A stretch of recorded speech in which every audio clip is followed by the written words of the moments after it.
Selamat siang Bu Nopri, senang bertemu dengan Ibu siang hari ini. Saya lihat Ibu segar sekali nih siang hari ini. Apa yang akan kita capai nih dalam sesi coaching kali ini Bu? Selamat siang Pak, saya kalau saat ini mungkin lagi mengalami kesulitan Pak, karena mengatur waktu. Karena saya ini kebetulan, dapat panggilan PPG, sudah tuh ikut juga CGP, dan juga ibu rumah tangga sekaligus, di mana anak-anak saya semua yang antar jemput gitu. Jadi saya sekarang nih lebih lebu belum bisa mengatur jadwal, gimana, jadwal yang bisa saya biar saya nggak kewalahan gitu Pak, gimana ya?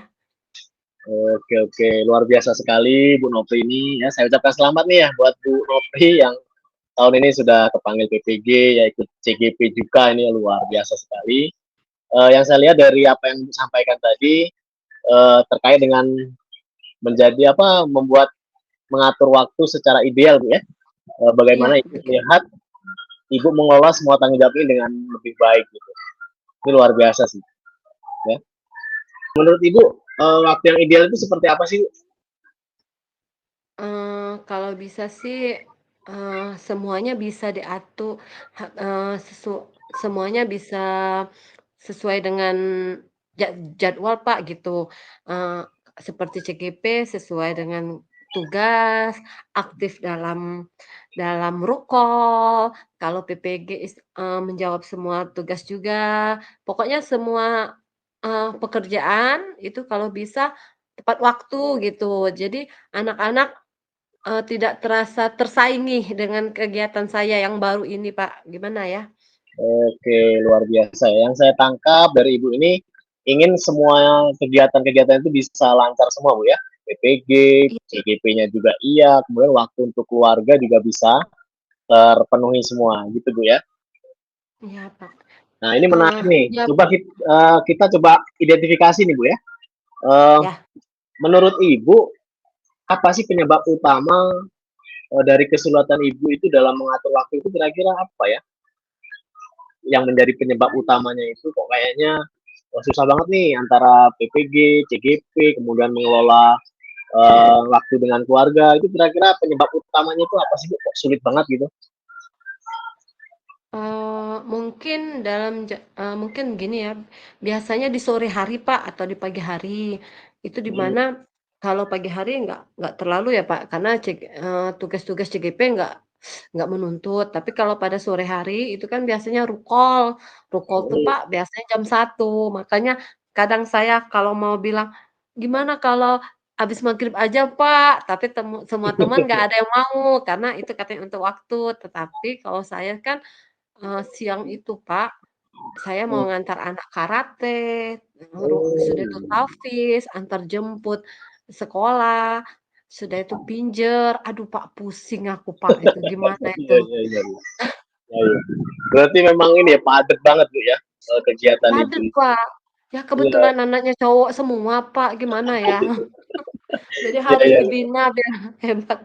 Oh, iya, iya, iya. Jadi memang yang saya tangkap memang waktunya begitu padat antara PPG, CGP, kemudian kegiatan anak-anak juga. Ini luar biasa sih Ibu ini ya. Semuanya kayaknya terasa bertumpuk gitu Bu ya. Iya, Pak, betul. Iya. Kalau kita coba lebih rinci Bu, apakah ada pola tertentu dalam aktivitas Ibu sehari-hari yang membuat beban ini semakin terasa berat gitu? Kira-kira kapan biasanya Ibu itu merasa paling kewalahan itu dalam sehari itu di waktu-waktu mana itu Ibu merasa kayaknya itu berat banget gitu? Eee, itu mungkin di sore hari, Pak, ya. Jadi, di mana kegiatannya sangat menumpuk, anak-anak sudah semua pulang, suami sudah pulang, saya juga sudah pulang. Nah, tugas itu makin menumpuk. Apalagi sekarang tugas-tugas CGP, Pak, sudah tiap hari ya, Pak, ya, gitu. Iya benar benar. Jadi jadi rukol hari Selasa, tugasnya hari Kamis harus kumpul. Jadi aduh makin pusing, Pak, itu gimana ya? Oh iya iya iya. Oke, jadi yang saya lihat sore hari itu Bu ya yang kewalahan banget ya. Apalagi kadang-kadang anak Ya, kita sana itu kan nganter karate itu biasanya sore pulang gitu, harus jemput gitu ya. Mana Ya, lagi rumah belum beres, apalagi kegiatan yang lain gitu. Tapi di sore hari Bu ya. iya Pak. Dari situ apa yang menurut Ibu terjadi dalam rutinitas Ibu yang membuat sore hari terasa paling berat? Apa yang biasanya terjadi di jam-jam tersebut Bu? Kira-kira apa sih yang paling membuat Ibu merasa sore hari itu paling berat itu ketika apa gitu? Itu ketika anak-anak sudah kumpul, mungkin yang karena saya ada baby, mungkin saya harus Hmm, memandikan, sudah oh itu iya iya benar. menyiapkan untuk makan malam, eee, sudah mungkin ya kalau kita yang namanya ibu pekerja mungkin mencuci ya, Pak, ya. Iya iya iya. Nah, tetapi itu kan sudah dibantu dengan papanya. Alhamdulillah kami sudah ada kesepakatan, jadi saling tolong. Jadi alhamdulillah, terbantu gitu, Pak. Tapi ada rasa nggak enak gitu, Pak. Aduh semua kerjaan dibantu semua gitu. Oke oke.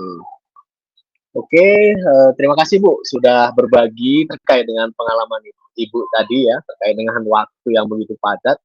Eh, kita sudah identifikasi ya. Selanjutnya, apa yang menurut Ibu bisa menjadi langkah awal untuk mengatasi masalah tersebut? Kira-kira Ibu punya rencana apa nih agar kesibukan tadi itu Ibu bisa manage lebih baik lagi gitu di sore hari terutama?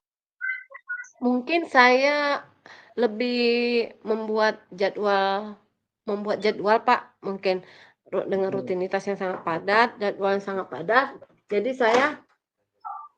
nanti saya akan, lebih membuat jadwal, Pak, mungkin. Karena kalau dengan jadwal lebih terperinci ya mungkin. Bisa nggak, Pak, itu? Ya, luar biasa sekali ini ya. Ibu sudah punya ide yang bagus. Memang kadang-kadang kita perlu membuat rencana dalam arti jadwal. Jam sekian, misal jemput anak karate gitu ya. Jam Iya sekian nyuci misalnya. Jam sekian iya memandikan anak itu jadi sudah teratur gitu Bu ya. Ini luar biasa sih ya.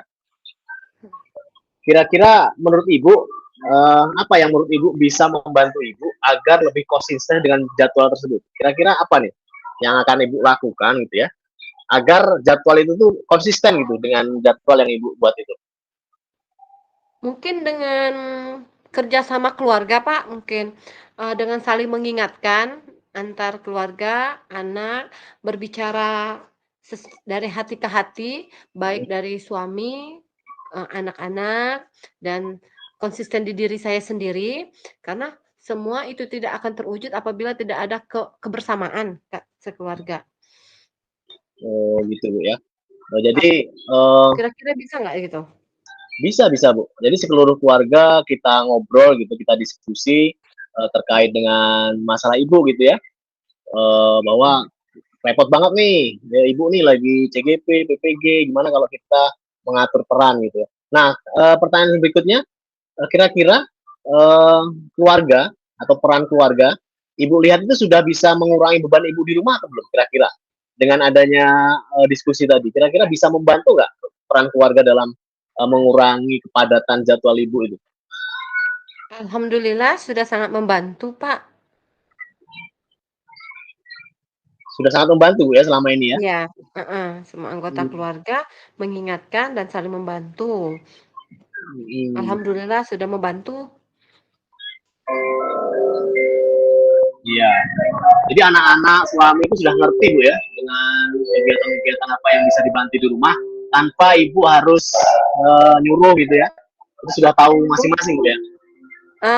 Ya karena, sebelum saya masuk, CGP itu kan saya sudah rundingkan karena saya sudah tahu, eee, kesibukan akan ikut CGP jadi saya bilang sama suami, "Boleh nggak saya ikut ini?" Karena Iya iya. aktivitas Iya. saya pasti banyak banyak banyak menyita waktu saya. Kalau tidak boleh, ya sudah, karena waktu waktu tes kemarin, saya itu sempat sebelum saya ikut, itu saya bicara dulu dengan suami.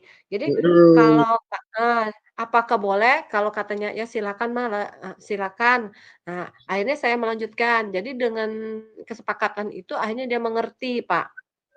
Karena kalau saya tidak diizinkan, mungkin hari ini saya tidak ada di sini bersama kalian, Pak.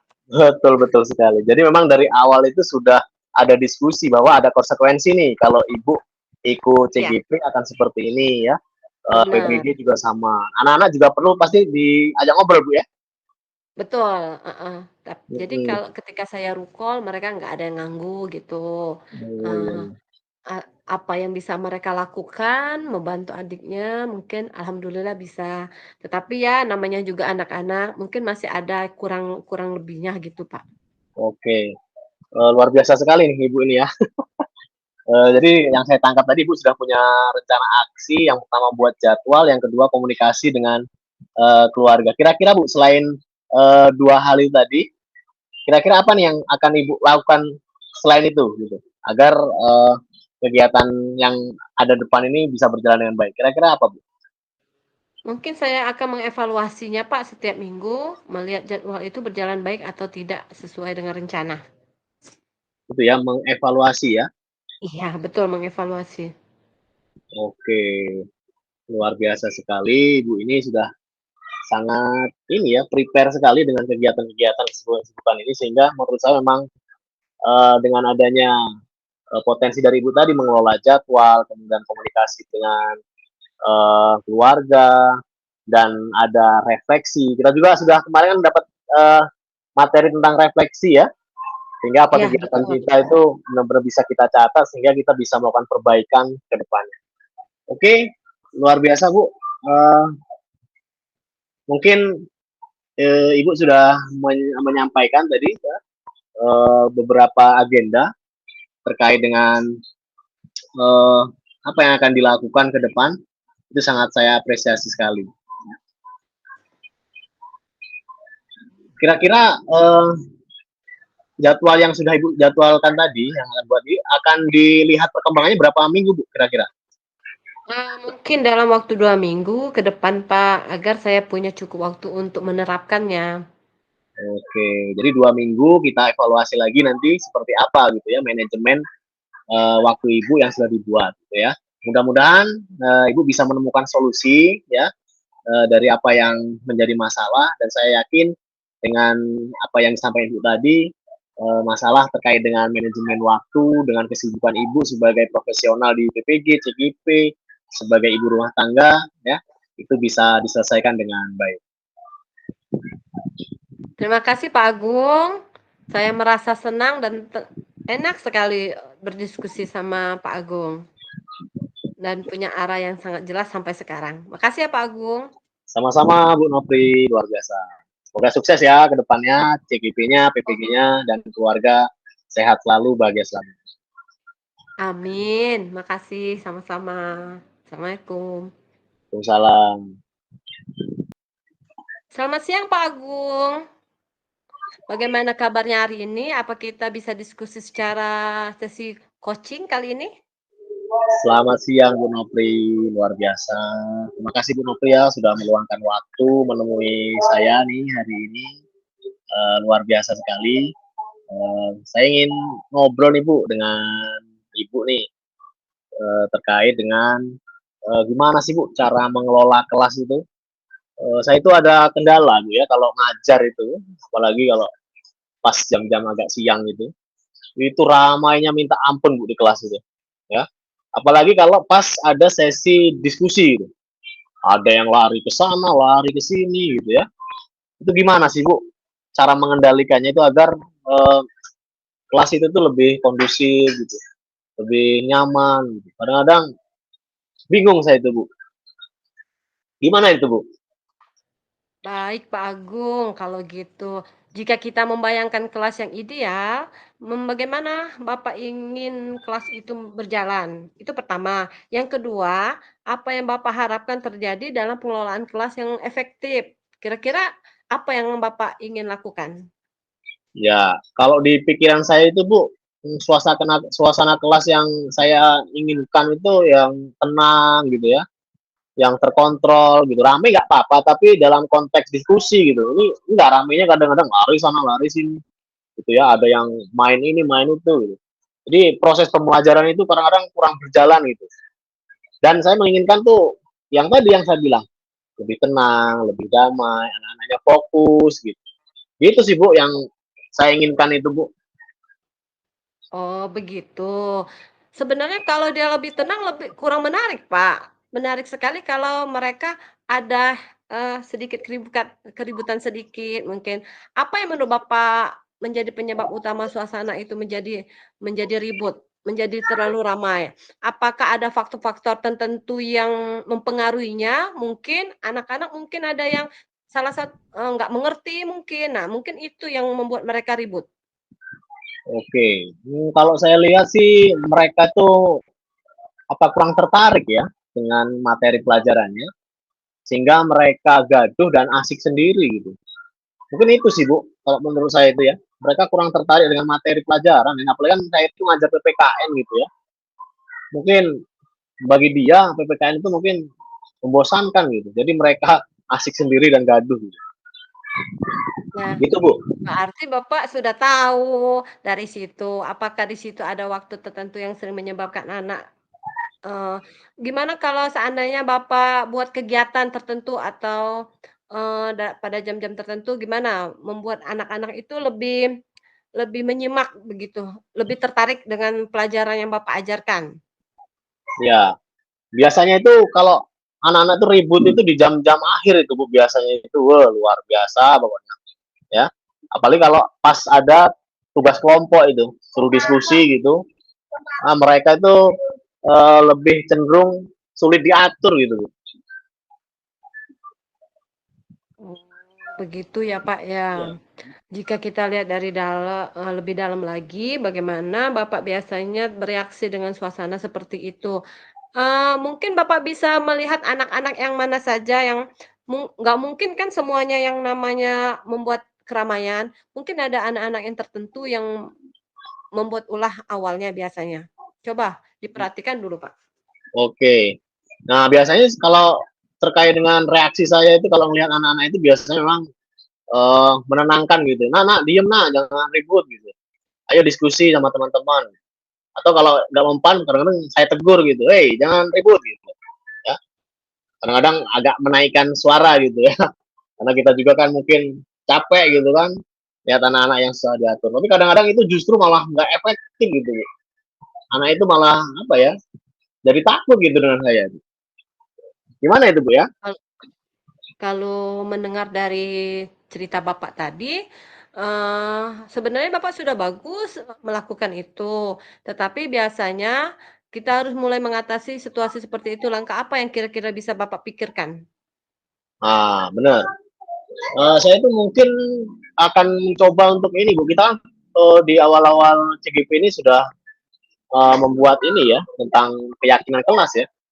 Mungkin saya akan mencoba pendekatan tentang keyakinan kelas itu. Misalnya ya eh, sejak awal diberikan aturan, instruksi yang jelas atau membuat aturan yang lebih tegas sejak awal gitu. Jadi anak-anak itu benar-benar tahu oh nggak boleh ribut nih ketika jam pelajaran gitu. Gimana Bu itu ya? Itu bagus, Pak, Bapak buat aturan untuk kesepakatan kelas itu namanya ya, Pak, ya? Nah, Nah, kalau untuk yang lebih spesifik lagi, pendekatan tersebut menurut Bapak yang mana yang bisa membantu? Yang lebih spesifik menurut Bapak? eh, mungkin saya akan membuat kesepakatan bersama siswa tentang perilaku yang diharapkan, Bu. Jadi ini loh perilaku-perilaku yang diharapkan dalam diskusi itu dan ini yang enggak gitu. Jadi biar mereka itu benar-benar fokus ketika belajar. Oh, ini nggak boleh nih ketika diskusi. Ketika belajar seperti ini nggak boleh gitu. Mungkin lebih spesifik Bu. Jadi dalam kesepakatan kelas itu diatur eh, apa-apa yang boleh dan apa-apa yang tidak itu lebih spesifik gitu. Biar mereka ingat gitu. Nah, itu bagus sekali loh Pak Agung, apa yang Bapak komentarin tadi. Tapi kita lihat ada cara lain ndak, ada cara lain yang bisa lebih membantu suasana lebih terjaga, terutama pada saat mereka mulai bersemangat dan gaduh. Nah, mungkin Bu ya, saya perlu juga memberikan apresiasi ya atas apa yang dilakukan anak, baik berupa ucapan terima kasih, mungkin penghargaan mereka-mereka yang sudah tertib gitu, supaya siswa yang lain itu terdorong untuk mengikuti. ya. Misalnya nih ada anak yang tertib, nah kita apresiasi, terima kasih ya buat si Ahmad gitu ya, sudah berjalan dengan baik diskusinya, sudah aktif gitu, sehingga itu akan menjadi apa ya, perhatian untuk anak-anak lain. Oh ternyata berbuat seperti ini diperhatikan nih sama bapak gurunya gitu. Dan mungkin juga saya akan mencoba untuk ini Bu, menerapkan tadi mindfulness ya. Kalau sudah suasananya nggak terkontrol, mungkin perlu juga nih kita menggunakan teknik mindfulness atau teknik stop gitu ya, terkait agar kondisi sekolah itu lebih kelas itu lebih rileks, lebih enjoy gitu. Oke, berarti Ibu, Bapak, sudah bagus sekali, langkah pertamanya juga sudah Bapak ambil, kira-kira untuk selanjutnya gimana itu? Tentunya saya akan tadi membuat kesepakatan kelas atau keyakinan kelas tadi, kemudian memberikan apresiasi kepada murid-murid atau siswa saya yang sudah melakukan disiplin positif, disiplin di dalam kelas gitu. Itu Bu. Hebat berarti Pak Agung, sudah bagus, sudah keren itu Pak. Kira-kira, bagaimana Bapak bisa memastikan bahwa langkah tersebut lebih bisa dijalani dengan secara konsisten? Ya, saya akan mulai di pembelajaran besok Bu. Langsung saya eksekusi nih ya, terkait dengan kesepakatan kelas, kemudian memperkenalkan aturan baru, mengevaluasinya juga harus ini juga penting juga agar apa yang kita lakukan sejauh mana sih efektivitasnya, dan kita akan mencoba untuk menyesuaikan jika ada hal-hal yang kurang berjalan dengan baik. Gitu Bu. Oh, nah berarti, perencanaan Bapak tentang manajemen kelas itu sudah mantap sekali, sudah sesuai dengan, aturan-aturannya, jadi bagus sekali. Kira-kira bagaimana untuk strategi selanjutnya di kelas, penerapannya? Karena itu selain kita buat perjanjian, kita harus melihat ada penerapannya juga. Bagaimana penerapannya di strategi itu di kelas? Ya, betul sekali Bu. Ini nanti dari mulai besok sampai 2 minggu ke depan itu akan saya terapkan di kelas ya. Dan saya akan lihat bagaimana efektivitasnya. Apakah apa yang sudah saya lakukan itu benar-benar dapat mengurangi eh, kegaduhan di kelas terkait dengan manajemen tadi, manajemen kelas. Gitu Bu. Alhamdulillah, saya senang loh bisa mendengar Bapak untuk menemukan langkah-langkah yang bisa kita coba. Untuk evaluasi kita rutin, masalah tentang manajemen kelas ini, mungkin untuk kelas Bapak agar lebih berjalan efektif. Terima kasih sudah berbagi kepada saya Pak Agung, ceritanya tentang manajemen kelas. Sekian dulu, terima kasih. Assalamualaikum Pak Agung. Waalaikumsalam. Terima kasih ya Bu Nopri sudah memberikan saya arahan. Saya jadi optimis nih untuk melaksanakan kegiatan yang sudah direncanakan tadi ke depannya. Terima kasih Bu Nopri, luar biasa. Ya. Nah, ini kan ada lembar refleksi nih. Ada pertanyaan buat Ibu nih, karena tadi Ibu sebagai coach, saya coach ya. Ya, Apa yang Ibu rasakan pada saat coaching tadi, Bu? sangat senang, rasa bahagia karena sudah me mengurangi beban dalam diri saya. Oke. Nah, kalau saya setelah mengikuti sesi ini, ya, Ibu sebagai coach luar biasa sekali ya. Ibu membimbing saya dengan pertanyaan-pertanyaan yang luar biasa, sehingga saya uh, berpikir bagaimana menemukan cara terkait masalah saya gitu, terkait manajemen tadi. Yang tadinya saya itu buntu gitu, memikirkan gimana sih solusinya gitu ya. Dengan kita diskusi tadi, Ibu apa ya, memberikan saya ide gitu. Oh iya ya, mungkin ini bisa saya lakukan.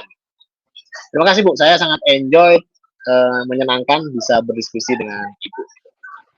Ya, Luar biasa Bu Nopri. sama-sama. Oke. Tugas yang untuk kita itu ditulis ya, Pak? Ya mungkin nanti di ini Bu, ditanya kayak kemarin. Kemarin kan setelah kita ini praktek belajar coaching ini, ditanya uh, apa yang sudah bagus, apa yang perlu ditingkatkan. Gitu. Jadi ditanya, nanti mungkin salah satu dari kita juga akan ditanya gitu. Sebagai coach bagaimana perasaannya? Kan makanya tadi tanya sama ibu kan, Gimana Iya, perasaan Ibu saat jadi coach dan saya coach gitu. Begitu juga iya. sebaliknya ketika saya jadi coach dan Ibu coach, gimana perasaannya? Biar dari satu video ini gitu. Ketika nanti Oh, Pak gitu. Hendra melihat video ini, oh ternyata sudah ada nih apa namanya pertanyaan terkait dengan refleksi di coaching ini. Gitu. Oke.